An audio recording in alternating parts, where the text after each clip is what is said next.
મજાની વાર્તા છે હાથી અને બકરી. કઈ વાર્તા છે? ચાલો ત્યારે આપણે સાંભળીએ હાથી અને બકરીની વાર્તા. ઝાડ નીચે એક હાથી સૂતો હતો. ખિસકોલી અને સસલું ત્યાં રમતા હતા. સસલાએ જોયું કે હાથી ઝાડ નીચે સૂઈ ગયો છે. ખિસકોલી અને સસલાભાઈ ત્યાં રમતા હતા. સસલે જોયું કે ઝાડ નીચે હાથી સૂઈ ગયો છે. રમતા રમતા તે બંને હાથીની પીઠ પર ચડી ગયા. હાથીભાઈની પીઠ ઉપર સસલું અને ખિસકોલી ચડી ગયા.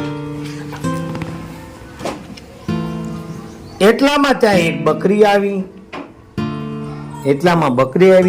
બકરી પણ હાથીની પીઠ પર ચડવા લાગી.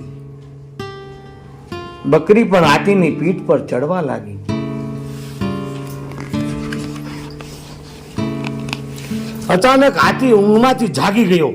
ત્રણેય હાથીની પીઠ પરથી નીચે પડી ગયા. દબડીંગ દન. ખિસકોલી અને સસલું ભાગી ગયા. બકરી ત્યાં જ ઊભી રહી ગઈ.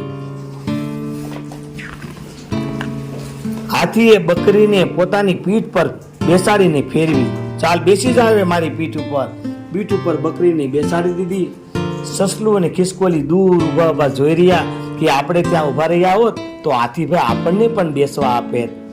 હાથી અને બકરીની આ સુંદર વાર્તા તમને મજા પડી કે ન પડી?